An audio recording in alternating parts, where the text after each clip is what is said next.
ಇದು SS digital channel, Shri ಸುಮಂಗಲಿ digital channel. ನೀವು ನೋಡ್ತಾ ಇದ್ದೀರಿ ಸುದ್ದಿ ಸಮಯ, ಸ್ಥಳೀಯ ಸುದ್ದಿಗಳಿಗಾಗಿ.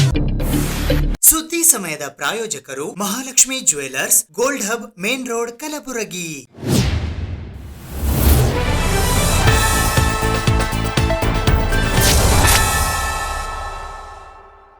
ಸುದ್ದಿ ಸಮಯಕ್ಕೆ ಸ್ವಾಗತ. ನಾನು RJ ಮಂಜು ಹಿರೋಳಿ. ಯಾದಗಿರಿ ಜಿಲ್ಲಾ ರಾಜಪೂತ ಸಮಾಜ ಮತ್ತು ಜಿಲ್ಲಾ ರಜಪೂತ ಸರಕಾರಿ ಅರೆ ಸರಕಾರಿ ನೌಕರರ ಸಂಘ ಯಾದಗಿರಿಯ ವತಿಯಿಂದ ಯಾದಗಿರಿ ನಗರದಲ್ಲಿ ವೀರ ಶಿರೋಮಣಿ ಮಹಾರಾಣಾ ಪ್ರತಾಪ್ ಸಿಂಗ್ ರವರ 486ನೆಯ ಜಯಂತ್ಯೋತ್ಸವ ಕಾರ್ಯಕ್ರಮವನ್ನು ಸಡಗರ ಸಂಭ್ರಮದಿಂದ ಅದ್ಧೂರಿಯಾಗಿ ಆಚರಿಸಲಾಯಿತು.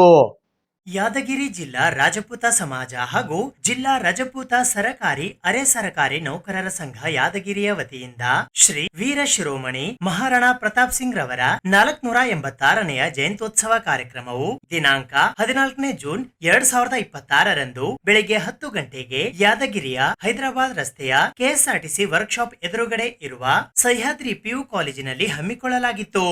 ಈ ಕಾರ್ಯಕ್ರಮದಲ್ಲಿ ಶ್ರೀ ವೀರ ಶಿರೋಮಣಿ ಮಹಾರಾಣಾ ಪ್ರತಾಪ್ ಸಿಂಗ್ ಜಿ ಅವರ ಭಾವಚಿತ್ರಕ್ಕೆ ಪೂಜೆ ಹಾಗೂ ಪ್ರತಿಭಾ ಪುರಸ್ಕಾರ ನೆರವೇರಿಸಲಾಯಿತು. ಈ ಜಯಂತ್ಯೋತ್ಸವ ಕಾರ್ಯಕ್ರಮಕ್ಕೆ ಮುಖ್ಯ ಅತಿಥಿಗಳಾಗಿ ಯಾದಗಿರಿಯ ಶಾಸಕರಾದ ಚನ್ನಾರೆಡ್ಡಿ ಪಾಟೀಲ್ ತುನ್ನೂರ್, ಕರ್ನಾಟಕ ಮಾಹಿತಿ ಹಕ್ಕು ಆಯೋಗದ ಕಲಬುರಗಿ ಪೀಠದ ರಾಜ್ಯ ಮಾಹಿತಿ ಆಯುಕ್ತರಾದ B ವೆಂಕಟಸಿಂಗ್ ರಾಯಚೂರು, ಕರ್ನಾಟಕ ಕಾರ್ಯನಿರತ ಪತ್ರಕರ್ತರ ಸಂಘದ ರಾಜ್ಯ ಸಮಿತಿಯ ಸದಸ್ಯರು ಹಾಗೂ ಹಿರಿಯ ಪತ್ರಕರ್ತರಾದ ಭವಾನಿ ಸಿಂಗ್ ಎಂ ಠಾಕೂರ್, ಯಾದಗಿರಿ ಜಿಲ್ಲಾ ರಾಜಪೂತ ಸಮಾಜದ ಅಧ್ಯಕ್ಷರಾದ ಡಾಕ್ಟರ್ ಸಂಜೀವ್ ಕುಮಾರ್ ಸಿಂಗ್ ರಾಯಚೂರ್ಕರ್, ಮುನಿರಾಜ್ ಸಿಂಗ್ ಸುರ್ಪುರ್, ಭೀಮ್ ಸಿಂಗ್ ಶಾಪೂರ್, ಕಲಬುರ್ಗಿಯ ರಜಪೂತ ಸಮಾಜದ ಶಶಿಕಾಂತ್ R ದೀಕ್ಷಿತ್, ಗುರುಮಿಟ್ಕಲ್ನ ನಾಗೇಂದ್ರ ಸಿಂಗ್ ಶಹಾಪುರ್, ತಾಳಿಕೋಟೆಯ ರಾಜಪೂತ ಸಮಾಜದ ರಘು ಸಿಂಗ್ ಶಾಪೂರ್, ಲಕ್ಷ್ಮಣ್ ಸಿಂಗ್ ಶಾಪೂರ್ ಸೇರಿದಂತೆ ಅನ್ನಪೂರ್ಣ ಸಿಂಗ್, ಸಂಜು ಕುಮಾರ್ ಸಿಂಗ್, ಶಿವರಾಜ್ ತಿವಾರಿ, ಬಾಲಾಜಿ ಸಿಂಗ್ ಬೆಂಗಳೂರು, ಅಮರ್ ಸಿಂಗ್, ಮಹಿಳಾ ಘಟಕದ ಅಧ್ಯಕ್ಷೆ ಪ್ರಜೋಷ್, ವೆಂಕಟ್ ಸಿಂಗ್, ಗಂಗಾರಾಮ್ ಸಿಂಗ್, ಭಗತ್ ಸಿಂಗ್, ವಿಜಯ್ ಸಿಂಗ್, ಲಕ್ಷ್ಮಣ್ ಸಿಂಗ್, ನಾಗೇಂದ್ರ ಸಿಂಗ್, ರತನ್ ಸಿಂಗ್ ತಾಳಿಕೋಟಿ ಸೇರಿದಂತೆ ಶಹಾಪುರ, ಸುರಪುರ, ಗುರುಮಿಟ್ಕಲ್, ತಾಳಿಕೋಟೆಯಿಂದ ಸಮಾಜದ ಅನೇಕ ಮುಖಂಡರುಗಳು ಆಗಮಿಸಿದ್ದರು. ಈ ಸಂದರ್ಭದಲ್ಲಿ ವಿವಿಧ ಜಿಲ್ಲೆಯ ಜಿಲ್ಲಾಧ್ಯಕ್ಷರು ಹಾಗೂ ಯಾದಗಿರಿ ಜಿಲ್ಲೆಯ ಜನಪ್ರತಿನಿಧಿಗಳು, ಯಾದಗಿರಿ ಜಿಲ್ಲಾ ರಾಜಪೂತ ಸಮಾಜ ಹಾಗೂ ಜಿಲ್ಲಾ ರಜಪೂತ ಸರಕಾರಿ ಅರೆ ಸರಕಾರಿ ನೌಕರರ ಸಂಘ ಯಾದಗಿರಿಯ ಯುವ ಘಟಕ ಹಾಗೂ ಮಹಿಳಾ ಘಟಕದ ಅಧ್ಯಕ್ಷರು, ಉಪಾಧ್ಯಕ್ಷರು, ಪದಾಧಿಕಾರಿಗಳು ಹಾಗೂ ಸರ್ವ ಸದಸ್ಯರು ಉಪಸ್ಥಿತರಿದ್ದರು. ಮಹಾರಾಣಾ ಪ್ರತಾಪ್ ಸಿಂಗ್ ಕೇವಲ ಒಂದು ಇತಿಹಾಸದ ಒಂದು ಪುಟ ಅಲ್ಲ, ಅದೊಂದು ಮಹಾನ್ ದಂತಕಥೆ ಮತ್ತು ಭಾರತ ದೇಶದಲ್ಲಿ ನಮ್ಮಲ್ಲಿ ಮೊಟ್ಟ ಮೊದಲನೇದಾಗಿ ಶುರುವಾದಂಥ ಸ್ವಾತಂತ್ರ್ಯ ಯುದ್ಧ ಅನುಭವ. ಸ್ವಾತಂತ್ರ್ಯ ಅಂದರೆ ಏನು? ನಾವು ನಮ್ಮ ಆತ್ಮಸನ್ಮಾನವನ್ನು ಉಳಿಸಿಕೊಂಡು ನಮ್ಮ ಜೀವನವನ್ನು ನಮ್ಮ ಥರನಾಗಿ ನಮ್ಮ ಜನರಿಗೆ ಅನುಕೂಲವಾಗುವಂತಾಗಿ ನಾವು ಇರಬೇಕು, ಪರಕೀಯರಲ್ಲಿ ದಾಸರಾಗಿ ಉಳಿಯಬಾರದು ಅಂತ. ಇದು ಮೊಟ್ಟ ಮೊದಲನೇದಾಗಿ ಸ್ಟಾರ್ಟ್ ಮಾಡಿದ್ದು ಸನ್ಮಾನ್ಯ ಮಹಾರಾಣಾ ಪ್ರತಾಪ್ ಸಿಂಗ್. ಅವರು ಕೇವಲ ಒಂದು ರಾಜನಾಗಿರಲಿಲ್ಲ, ಅವರು ಒಂದು ಜೀವನ ಎಲ್ಲರಿಗೂ ಒಂದು ಆದರ್ಶವಾಗಿದೆ. ಯಾಕೆ ಆದರ್ಶವಾಗಿದೆ ಅಂದರೆ, ಕಷ್ಟ ಕಾಲದಲ್ಲಿ ಅವರು ಅರಣ್ಯದಲ್ಲಿ ಇದ್ದುಕೊಂಡು ನೆಲದ ಮೇಲೆ ಮಲಗಿಕೊಂಡು ಪಲ್ಯದಿಂದ ತಯಾರಿಸಿದಂಥ ರೊಟ್ಟಿಯನ್ನು ಸೇವಿಸಿ ಕೂಡ ಅವರು ಸದೃಢವಾಗಿದ್ದರು. ಅವರದ ದೇಹದ ಆಕೃತಿ ಕೆಲ ಮಂದಿಗೆ ಗೊತ್ತಿರಲಿಕ್ಕಲ್ಲ, ಅವರು 7 ಫೀಟ್ 3 ಇಂಚ್ ಇದ್ದರು ಹೈಟ್. ಅವ್ರದ್ದು ತೂಕ ಸುಮಾರು 100 kg ಮೇಲೆ ಇತ್ತು. ಅವರು ಉಪಯೋಗಿಸ್ತಿದ್ದಂಥ ಒಂದು ಖಡ್ಗ ಏನಿದೆ 14ರಿಂದ 15 kg. ಯುದ್ಧ ಮಾಡಲಿಕ್ಕೆ ಹೋದರೆ ಕೇವಲ ಮನುಷ್ಯನಲ್ಲ, ಅಲ್ಲಿರುವಂಥ ಪ್ರಾಣಿಯನ್ನು ಕೂಡ 2 ಭಾಗವನ್ನು ಮಾಡುವಷ್ಟು ಶಕ್ತಿಶಾಲಿಯಾಗಿದ್ದರು. ನಾವು ಎಲ್ಲ ಅನೇಕ ಇತಿಹಾಸದ ಸನ್ಮಾನ್ಯರನ್ನು ಮನ್ನಿಸುತ್ತೇವೆ, ಅವರು ಮಾಡಿದಂಥ ಎಲ್ಲ ಕಾರ್ಯಗಳನ್ನು ನೆನೆಸುತ್ತೇವೆ. ಅದರಂತೆ ಮೊಟ್ಟ ಮೊದಲನೇದಾಗಿ ಸ್ತ್ರೀಯರಿಗೆ ಗೌರವಿಸುವುದನ್ನು ಸ್ಟಾರ್ಟ್ ಮಾಡಿದ್ದು ನಮ್ಮ ಮಹಾರಾಣಾ ಪ್ರತಾಪ್ಜಿಯವರು. ಮುಸ್ಲಿಂ ದೊರೆಯ ಹೆಂಡತಿ ಮತ್ತು ಮಕ್ಕಳನ್ನು ಸೆರೆಯಾಳೆಯಾಗಿ ಇಟ್ಟುಕೊಂಡಾಗ ಅವರು ಬಿಡುವಂತೆ ಮತ್ತು ತಮ್ಮ ಸೈನಿಕರಿಗೆ ಆದೇಶವನ್ನಿಟ್ಟು ಗೌರವಿತರಾಗಿ ಕಳಿಸಿಕೊಟ್ಟಿದ್ದು ಫಸ್ಟ್ ಅವರು. ನಮ್ಮಲ್ಲಿ ಕಲಿಸಲಾಗುತ್ತದೆ ಅಕ್ಬರ್ ದಿ ಮಹಾನ್ ಗ್ರೇಟ್ ಅಂತ ಹೇಳಿ, ಆದರೆ ಅವರು ಒಂದು ದೊಡ್ಡ ರಾಜ ಆಗಿದ್ದರು, ಎಲ್ಲ ಕಡೆ ಆಕ್ರಮಣ ಮಾಡ್ತಾನೆ ಹೋದರು, ಅನೇಕ ಸಣ್ಣ ಪುಟ್ಟ ರಾಜರು ಅವರಿಗೆ ಶರಣಾಗತಿ ಆದರು.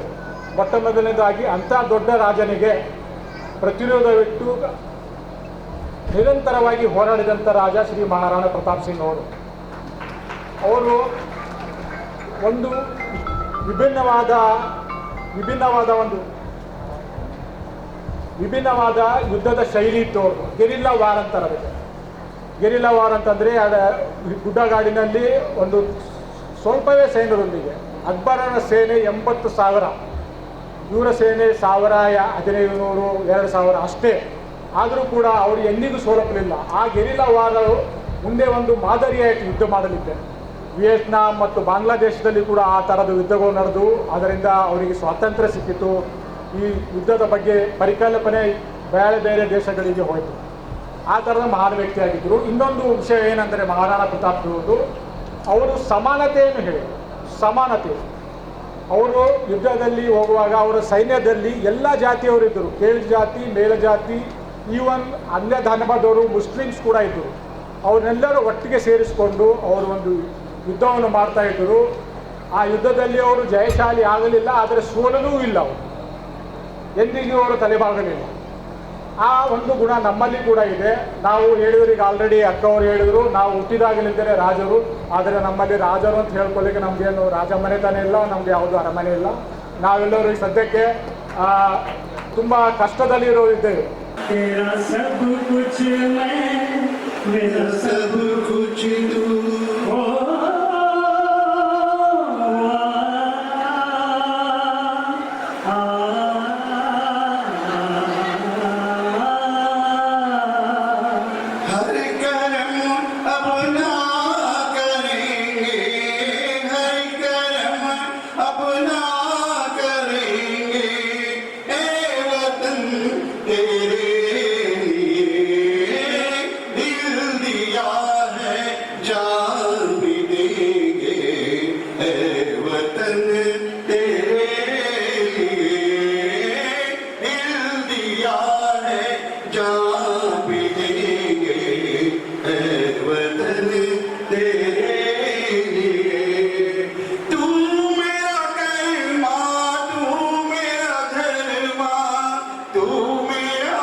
इस साल हर साल की तरह राणा प्रताप महाराणा प्रताप जयंती शाहबाद में राजपूत समाज विकास सेवा ट्रस्ट की ओर से 486वां जयंती समारोह हम लोग मना रहे हैं और यहाँ पे बड़े उत्साह के साथ महिलाएं और पुरुष हर साल की तरह आए हैं। और ये बार बेंगलुरु से हमारे बालाजी सिंह भी आए हैं और उन्होंने हर साल की तरह ये साल भी उन्होंने बच्चों को एक लॉन्ग बुक जो कि महाराणा प्रताप के मुख पृष्ठ पे उनका प्रतिमा है वो उन्होंने भेंट किया है बच्चों को।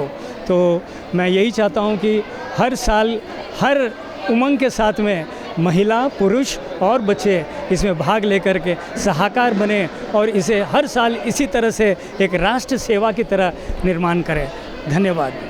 ಮುಖ್ಯಮಂತ್ರಿ ಡಿಕೆ ಶಿವಕುಮಾರ್ ಅವರ ನೂತನ ಸಚಿವ ಸಂಪುಟದಲ್ಲಿ ಸಚಿವ ಸ್ಥಾನ ಸ್ವೀಕರಿಸಿದ ನಂತರ ಇಂದು ಮೊದಲ ಬಾರಿಗೆ ಕಲಬುರಗಿ ನಗರಕ್ಕೆ ಆಗಮಿಸಿದ ವೈದ್ಯಕೀಯ ಶಿಕ್ಷಣ ಸಚಿವರಾದ ಡಾಕ್ಟರ್ ಶರಣಪ್ರಕಾಶ್ ಪಾಟೀಲ್ ಅವರಿಗೆ ಕಲಬುರಗಿ ವಿಮಾನ ನಿಲ್ದಾಣದಲ್ಲಿ ಜಿಲ್ಲಾ ಕಾಂಗ್ರೆಸ್ ಸಮಿತಿಯ ಅಧ್ಯಕ್ಷರು ಹಾಗೂ ವಿಧಾನ ಪರಿಷತ್ತಿನ ಸದಸ್ಯರಾದ ಜಗದೇವ್ ಗುತ್ತೇದಾರ್ ಅವರು ಸ್ವಾಗತಿಸಿ ಸನ್ಮಾನಿಸಿದರು.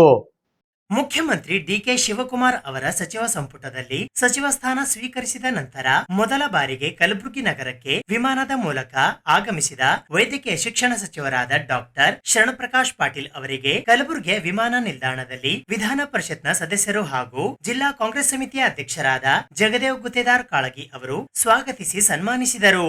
ಈ ಸಂದರ್ಭದಲ್ಲಿ ಹೈದರಾಬಾದ್ ಕರ್ನಾಟಕ ಶಿಕ್ಷಣ ಸಂಸ್ಥೆಯ ಆಡಳಿತ ಮಂಡಳಿಯ ಸದಸ್ಯರಾದ ಡಾಕ್ಟರ್ ಕಿರಣ್ ದೇಶ್ಮುಖ್, ರಾಜೇಶ್ ಗುತ್ತೇದಾರ್, ಶಿವಾನಂದ್ ಮರ್ತೂರು, ಬಾಬು ಹನ್ನಾ ನಾಯಕ್, ಲಿಂಗರಾಜ್ ತಾರ್ಫೈಲ್, ವಿನೀಶ್ ಶಹಬಾದ್ಕರ್ ಸೇರಿದಂತೆ ಕೆಪಿಸಿಸಿಯ ಉಪಾಧ್ಯಕ್ಷರು, ಪ್ರಧಾನ ಕಾರ್ಯದರ್ಶಿಗಳು, ಕಾಂಗ್ರೆಸ್ ಪಕ್ಷದ ಪ್ರಮುಖ ಮುಖಂಡರು, ಹಿರಿಯ ಮುಖಂಡರು, ಯುವ ಮುಖಂಡರು ಮತ್ತು ವಿವಿಧ ಘಟಕದ ಅಧ್ಯಕ್ಷರು, ಉಪಾಧ್ಯಕ್ಷರು, ಪ್ರಧಾನ ಕಾರ್ಯದರ್ಶಿಗಳು ಹಾಗೂ ಕಾರ್ಯದರ್ಶಿಗಳು ಉಪಸ್ಥಿತರಿದ್ದು ಸ್ವಾಗತಿಸಿದರು.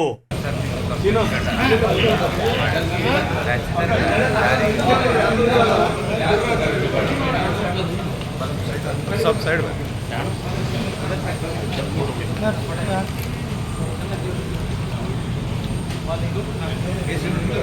बारह में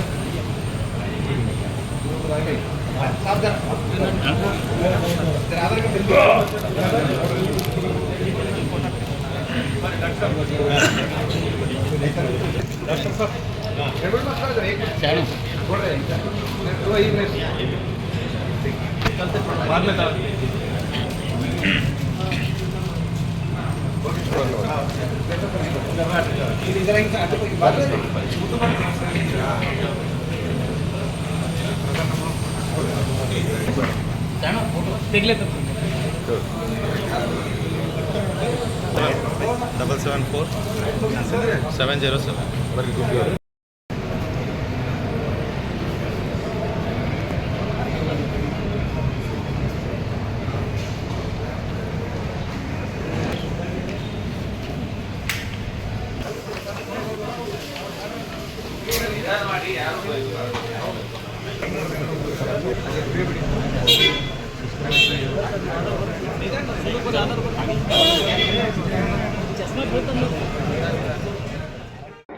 ಡಾಕ್ಟರ್ ಬುಜುರ್ಕೆ ಅಕಾಡೆಮಿಯಲ್ಲಿ ತರಬೇತಿ ಪಡೆದು ಬಿಎಸ್ಸಿ ಕೃಷಿ ಸಂಬಂಧಿತ ಕೋರ್ಸ್ಗಳಲ್ಲಿ ರಾಜ್ಯ ಮಟ್ಟದಲ್ಲಿ ಉತ್ತಮ ರ್ಯಾಂಕ್ ಪಡೆದು ಸಾಧನೆ ಮಾಡಿದ ವಿದ್ಯಾರ್ಥಿಗಳಿಗಾಗಿ ಸನ್ಮಾನ ಸಮಾರಂಭ ಹಮ್ಮಿಕೊಳ್ಳಲಾಗಿತ್ತು. ಬಿಎಸ್ಸಿ ಕೃಷಿ ಸಂಬಂಧಿತ ಕೋರ್ಸ್ಗಳಿಗೆ ಉತ್ತಮ ಅವಕಾಶಗಳಿದ್ದು ವಿದ್ಯಾರ್ಥಿಗಳು ಈ ಕೋರ್ಸ್ನತ್ತ ಆಸಕ್ತಿ ವಹಿಸುವುದು ಅಗತ್ಯವಾಗಿದೆ ಎಂದು ಕರ್ನಾಟಕ ರಾಜ್ಯ ಮಕ್ಕಳ ಹಕ್ಕುಗಳ ರಕ್ಷಣಾ ಆಯೋಗದ ನೂತನ ಅಧ್ಯಕ್ಷರಾದ ಸಂತೋಷ್ ಕುಮಾರ್ ಪಾಟೀಲ್ ಅವರು ಹೇಳಿದ್ದಾರೆ. ಅವರು ಕಲಬುರಗಿ ನಗರದ ಸಂಗಮೇಶ್ವರ ಕಾಲೋನಿಯ ಪಂಚಮುಖಿ ಹನುಮಾನ ಮಂದಿರದ ಹತ್ತಿರ ಇರುವ ರಾಘವೇಂದ್ರ ವಿದ್ಯಾಲಯದಲ್ಲಿ ಡಾಕ್ಟರ್ ಬುಜುರ್ಕೆ ಅಕಾಡೆಮಿಯಲ್ಲಿ ತಿಂಗಳ ಕಾಲ ತರಬೇತಿ ಪಡೆದು ಬಿಎಸ್ಸಿ ಕೃಷಿ ಸಂಬಂಧಿತ ಕೋರ್ಸ್ಗಳಲ್ಲಿ ರಾಜ್ಯ ಮಟ್ಟದಲ್ಲಿ ಉತ್ತಮ ರ್ಯಾಂಕ್ ಪಡೆದು ಸಾಧನೆ ತೋರಿದ ವಿದ್ಯಾರ್ಥಿಗಳಿಗೆ ಸನ್ಮಾನ ನೆರವೇರಿಸಿ ಮಾತನಾಡಿದರು. ಬಿಎಸ್ಸಿ ಕೃಷಿ ಪದವಿ ಮಾಡಿದ ಅಭ್ಯರ್ಥಿಗಳು ವಿವಿಧ ಸ್ಪರ್ಧಾತ್ಮಕ ಪರೀಕ್ಷೆ ಅದರಲ್ಲೂ ಕೇಂದ್ರ ಲೋಕಸೇವಾ ಆಯೋಗದ ಪರೀಕ್ಷೆಯಲ್ಲಿ ಉತ್ತಮ ಸಾಧನೆ ತೋರುತ್ತಿದ್ದಾರೆ. ಇದೇ ಕಾರಣಕ್ಕೆ ಬಿಎಸ್ಸಿ ಕೃಷಿ ಪದವಿ ಪಡೆದವರು ಐಎಎಸ್, ಐಪಿಎಸ್ ಹಾಗೂ ಐಎಫ್ಎಸ್ ನಂತಹ ಉನ್ನತ ಮಟ್ಟದ ಅಧಿಕಾರಿಗಳಾಗಿದ್ದಾರೆ. ಇದಲ್ಲದೆ ಮುಂದಿನ ದಿನಗಳಲ್ಲಿ ಕೃಷಿ ಕ್ಷೇತ್ರವೇ ಹೆಚ್ಚಿನ ಪ್ರಾಮುಖ್ಯತೆ ಪಡೆಯಲಿದೆ. ಹೀಗಾಗಿ ವಿದ್ಯಾರ್ಥಿಗಳು ಆಸಕ್ತಿಯಿಂದ ಪದವಿ ಪಡೆದರೆ ಸಾಧನೆ ನಿಶ್ಚಿತ ಎಂದು ಸಂತೋಷ್ ಪಾಟೀಲ್ ವಿವರಣೆ ನೀಡಿದರು. ಕಲ್ಯಾಣ ಕರ್ನಾಟಕದಲ್ಲಿ ವಿದ್ಯಾರ್ಥಿಗಳಿಗೆ ಉತ್ತಮ ಮಾರ್ಗದರ್ಶನ ದೊರಕಿದರೆ ಸಾಧನೆ ಮಾಡಬಲ್ಲರು ಎಂಬುದಕ್ಕೆ ಬುಜುರ್ಕೆ ಅಕಾಡೆಮಿ ಮಾಡಿ ತೋರಿಸಿದೆ. ರೈತನ ಮಕ್ಕಳಿಗೆ ಕೃಷಿ ಸಂಬಂಧಿತ ಕೋರ್ಸ್ಗಳಿಗೆ ತರಬೇತಿ ನೀಡುತ್ತಾ ವರ್ಷಂಪ್ರತಿ 4050 ವಿದ್ಯಾರ್ಥಿಗಳು ಕೃಷಿ ಕೋರ್ಸಿನ ಪದವಿಗೆ ಆಯ್ಕೆಯಾಗುತ್ತಿರುವುದು ನಿಜಕ್ಕೂ ದೊಡ್ಡ ಕಾರ್ಯವೆಂದು ಬಣ್ಣಿಸಿದರು. ಹಿರಿಯ ಪತ್ರಕರ್ತರಾದ ಹನುಮಂತರಾವ್ ಭೈರಾಮಡ್ಗಿ ಅವರು ಮಾತನಾಡಿ, ಕೃಷಿ ಇಂದು ಸಂಕಷ್ಟದಲ್ಲಿದೆ. ಹೀಗಾಗಿ ಬಿಎಸ್ಸಿ ಕೃಷಿ ಪದವಿ ಪಡೆಯುವ ವಿದ್ಯಾರ್ಥಿಗಳು ಕೃಷಿ ಅಧಿಕಾರಿಯಾಗಬೇಕು ಎಂಬ ಏಕೈಕ ಧ್ಯೇಯ ಹೊಂದಿರದೆ ಕೃಷಿ ಕ್ಷೇತ್ರದ ಬಲವರ್ಧನೆಗೆ ಕೈ ಜೋಡಿಸುತ್ತೇನೆ ಎಂಬ ಮನೋಬಲ ಸಹ ಹೆಚ್ಚಳಗೊಳ್ಳಬೇಕು ಎಂದು ಕಿವಿ ಮಾತು ಹೇಳಿದರಲ್ಲದೆ ಬಿಎಸ್ಸಿ ಕೃಷಿ ಪದವಿ ವೈದ್ಯಕೀಯ ಇಂಜಿನಿಯರ್ಗಿಂತ ಉತ್ತಮ ಕೋರ್ಸ್ ಆಗಿದೆ ಎಂದು ತಿಳಿಸಿದರು. ಅಕಾಡೆಮಿಯ ನಿರ್ದೇಶಕರಾದ ಡಾಕ್ಟರ್ ಶಿವರಾಜ್ ಜಿ ಬುಜುರ್ಕೆ ಅವರು ಮಾತನಾಡಿ, ತಮ್ಮಲ್ಲಿ ತರಬೇತಿ ಪಡೆದ ವಿದ್ಯಾರ್ಥಿಗಳು ಪ್ರಮುಖವಾಗಿ ಅಗ್ರಿಕಲ್ಚರ್, ವೆಟರ್ನರಿ ವಿಭಾಗದಲ್ಲಿ ಪ್ರವೇಶ ಪಡೆಯುವ ನಿಟ್ಟಿನಲ್ಲಿ ಅತ್ಯುತ್ತಮ ರ್ಯಾಂಕ್ ಪಡೆದಿರುವುದು ಸಂತಸ ತಂದಿದೆ. ಕಳೆದ 10 ವರ್ಷಗಳಿಂದ ಅಕಾಡೆಮಿ ತರಬೇತಿ ನೀಡುತ್ತಾ ಬರುತ್ತಿದ್ದು, ಪ್ರಸಕ್ತವಾಗಿ Chamras S agri 56, veterinary 124, Nagaraj G agri 317, veterinary 122, Vanshika P agri 198, veterinary 274, Siddamma L agri 378, veterinary 907, Prayag S agri 421, veterinary 932, Vaishnavi Patil agri 756, veterinary 2061, Gurudevi B agri 990, veterinary veterinary 1783, Sakshi G agri 1410, veterinary 1601, Ambareesh S agri 1531, veterinary 2662, Nikhil Kumar I agri 1924, veterinary 620, Sakshi P agri 2375, veterinary 3280, Lakshmi G agri 2779, veterinary 2601, Amulya agri 2480, veterinary 1591ನೇ rank ಪಡೆದಿದ್ದಾರೆ. ನಮ್ಮ ಕಲ್ಯಾಣ ಕರ್ನಾಟಕ ಭಾಗದ ಮಕ್ಕಳು BSc ಕೃಷಿಯಲ್ಲಿ ಹೆಚ್ಚಿನ ವಿದ್ಯಾರ್ಥಿಗಳು ಸೇರಲಿ ಎಂಬ ಸದುದ್ದೇಶದ ಹಿನ್ನೆಲೆಯಲ್ಲಿ academy ಸ್ಥಾಪಿಸಿ ತರಬೇತಿ ಹಮ್ಮಿಕೊಳ್ಳುತ್ತಾ ಬರಲಾಗುತ್ತಿದೆ. ಅಕಾಡೆಮಿಯಲ್ಲಿ ತರಬೇತಿ ಪಡೆದ ಮಕ್ಕಳು ಅತ್ಯುತ್ತಮ ರ್ಯಾಂಕ್ ಪಡೆದಿರುವುದು ಹೆಮ್ಮೆ ಮೂಡಿಸುತ್ತದೆ ಎಂದು ಡಾಕ್ಟರ್ ಶಿವರಾಜ್ ಬುಜುರ್ಕೆ ಹೇಳಿದರು. ಉತ್ತಮ ರ್ಯಾಂಕ್ಗಳನ್ನು ಪಡೆದ ವಿದ್ಯಾರ್ಥಿಗಳು ಮಾತನಾಡಿ ಅಭಿಪ್ರಾಯ ವ್ಯಕ್ತಪಡಿಸಿ ತಮಗೆ ಬಿಎಸ್ಸಿ ಕೃಷಿ ಪದವಿಯಲ್ಲಿ ರೈತರ ಕೋಟಾ ಇರುತ್ತದೆ ಹಾಗೂ ಪರೀಕ್ಷೆ ಬಗ್ಗೆ ತಮಗೆ ಮಾಹಿತಿಯೇ ಇರಲಿಲ್ಲ. ಆದರೆ ಡಾಕ್ಟರ್ ಬುಜುರ್ಕೆ ಅಕಾಡೆಮಿಯ ಡಾಕ್ಟರ್ ಶಿವರಾಜ್ ಪಾಟೀಲ್ ಅವರು ಉತ್ತಮ ತರಬೇತಿ ನೀಡಿ ಕೃಷಿ ಪದವಿಗೆ ಪ್ರವೇಶಾತಿಯಾಗುವಂತೆ ಮಾರ್ಗದರ್ಶನ ನೀಡಿದ್ದಾರೆ ಎಂದು ಹೇಳಿದರು. ಡಾಕ್ಟರ್ ಬುಜುರ್ಕೆ ಅಕಾಡೆಮಿಯ ಕಾರ್ಯದರ್ಶಿಗಳಾದ ನಿರ್ಮಲಾ ಶಿವರಾಜ್ ಬುಜುರ್ಕೆ, ಪ್ರಮುಖರಾದ ಸಿಬಿ ಹಿರೇಮಠ್, ಅನಂತ ಚೈತನ್ಯ ಬುಜುರ್ಕೆ, ಸುಷ್ಮಾ ಬುಜುರ್ಕೆ, ಸಂಗಣ್ಣ ಸತ್ಯಂಪೇಟೆ, ಮಲ್ಲಿಕಾರ್ಜುನ್ ಬಿರಾದಾರ್ ಸೇರಿದಂತೆ ಮುಂತಾದವರು ಈ ಸಂದರ್ಭದಲ್ಲಿ ಉಪಸ್ಥಿತರಿದ್ದರು. ಡಿಎಸ್ಪಿ ಹಿಡ್ಕೊಂಡು ಏನು ಜನ ಆಗಿದ್ದಾರೆ, ಒಂದು 30-34% ಜನ ನಮ್ಮ ಬಿಎಸ್ಸಿ ಅಗ್ರಿ, ಬಿಎಸ್ಸಿ ವೆಟರ್ನರಿ ಇದ್ದವ್ರಿಗೆ ಮಾತ್ರ. ನಿಮಗೆ ಓದೋಕ್ಕೆ ಅಷ್ಟು ಫೋಕಸ್ ಇರ್ತದೆ. ಈಗ ಎಲ್ಲರೂ ಇಂಜಿನಿಯರ್ ಮಾಡ್ತಾರೆ, ಪ್ರೈವೇಟ್ ಮಾಡೋದು ಅದು ಬೇರೆ, ಈ ಸೆಕ್ಟ್ರೇ ಬೇರೆ ಇದೆ. ಇದು ಭಾಳ ಅತ್ಯುತ್ತಮವಾಗಿ ಆಯ್ಕೆ ಮಾಡ್ಕೊಂಡ್ರೆ ನಿಮಗೆ ಇದು ಒಂದೇ ಬರೀ ಬಿಎಸ್ಸಿ ಅಗ್ರಿ ಮಾಡಿ ಬಿಎಸ್ಸಿ ಅಗ್ರಿಕಲ್ಚರ್ ಆಫೀಸರ್ ಆಗ್ಬೇಕನ್ನೋದು ಒಂದೇ ಇಲ್ಲ. ನೀವೆಲ್ಲ ಆಮೇಲೆ ನೀವು ಲಾಸ್ಟ್ ನೀವು ಗೂಗಲ್ ಹೊಡೆದು ನೋಡಿರಿ, ನಾನು ಹೇಳಿದ್ದಲ್ಲ, ಗೂಗಲ್ ಸರ್ಚ್ ಮಾಡಿ ನೋಡಿರಿ. UPSCಯಲ್ಲಿ 16-17% IAS SP ಗಳೆಲ್ಲ ಬಿಎಸ್ಸಿ ಅಗ್ರಿ ಇರ್ತಾರೆ. ನಿಮಗೆ ಭಾಳ ಚಾನ್ಸಸ್ ಜಾಸ್ತಿ ಅದ. ಇದು ಯಾವುದು ಸಿಗಲಿಲ್ಲ ಅಂದ್ರೂ ನಮ್ಮ ಫುಡ್ ಇಂಡಸ್ಟ್ರಿ ಎಲ್ಲ ಬಂದಾಗ್ಬೋದು, ಇದು ಬಂದಾಗಲ್ಲ. ಈಗ ಫಾರ್ ಎಕ್ಸಾಂಪಲ್ ನೆಟ್ಫ್ಲಿಕ್ಸ್ನಾಗೆ ನಮ್ಮ ರಿಲೇಟಿವ್ ಒಬ್ಬರು 2.5 lakhs rupees ಅದ ಬಿಎಸ್ಸಿ ಅಗ್ರಿ ಮಾಡಿದ ಒಂದು ಹುಡುಗರು. ಅಂದರೆ ಈ ನಮ್ಮ ಭಾಗದಾಗ ಅಷ್ಟು ರೈತರದ್ದು ಅಷ್ಟು ಜಾಗೃತಿ ಇಲ್ಲ.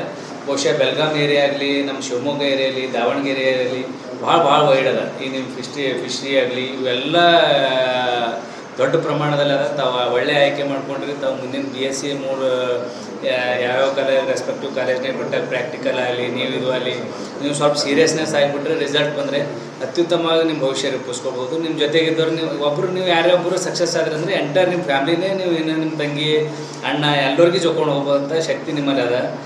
ನೀವೆಲ್ಲ ಒಳ್ಳೆ ರೀತಿಯಲ್ಲಿ ಓದಿರೋದು ನಾನಾದ್ರೂ ಭಾವಿಸ್ತೀನಿ. ಮತ್ತು ಪ್ರಾಕ್ಟಿಕಲ್ ಯಾವಾಗಾರ ನೋಡ್ಬೇಕಾದ್ರೆ ನಾನು ಬೇಕಾದ್ರೆ ನೆಕ್ಸ್ಟ್ ಸಂಡೇ ಸರ್ಗೆ ಹೇಳ್ತೀನಿ, ನಮ್ಮಲ್ಲಿ ಬರೀ ನಾನು ಒಂದಾಗ ನಾನು ಅಗ್ರಿಕಲ್ಚರ್ ಭಾಳ ಇಷ್ಟಪಟ್ಟು ಎಲ್ಲ ಸಾಮಾನ್ಯ ಇದಾವೆ. ಈವನ್ ಆಕಳು ಹಿಡ್ಕೊಂಡು ಇವು ಅಗ್ರಿಕಲ್ಚರ್ ಇಕ್ವಿಪ್ಮೆಂಟ್ ನಿಮ್ಮ ಪ್ರಾಕ್ಟಿಕಲ್ ಏನು ಬೇಕಾಗ್ತಾವೆ. ಎತ್ತುಗಳು ಹಿಡ್ಕೊಂಡು ಸರಿಸುಮಾರು ಒಂದು 30-35 ಆಕಳವರಿ, ಆಮೇಲೆ ಎತ್ತುಗಳವ, ಆಮೇಲೆ ಇಕ್ವಿಪ್ಮೆಂಟ್ಸ್ಗಳು ಏನವಲ್ಲ ಎಂಟರ್ ಯಾವುದು ಇದು ಇಲ್ಲ ಮಾಡರ್ನ ಪ್ಲಸ್ ಹಳೆಯದು. ಈ ಗಳೆದಿಂದ ಅವು ಅಷ್ಟು ಸುಮ್ಮನೆ ಡಿಸ್ಪ್ಲೇ ಇಟ್ಟಿದ್ದೇವೆ. ಒಂದ್ಸಲ ಯಾವಾಗಾರ ಒಂದ್ಸಲ ನೀವು ಬರ್ರಿ, ನಿಮ್ಗೆ ಒಂದು ಐಡಿಯಾ ಬರಲಿ. ಕರ್ನಾಟಕ ರಾಜ್ಯ ಮಕ್ಕಳ ರಕ್ಷಣಾ ಆಯೋಗದ ನೂತನ ಅಧ್ಯಕ್ಷರು 5 ವರ್ಷ ಕಮಾಂಡೇಟರ್ ಆಗಿ ಉತ್ತಮ ಸೇವೆ ಸಲ್ಲಿಸಿದ್ದಾರೆ.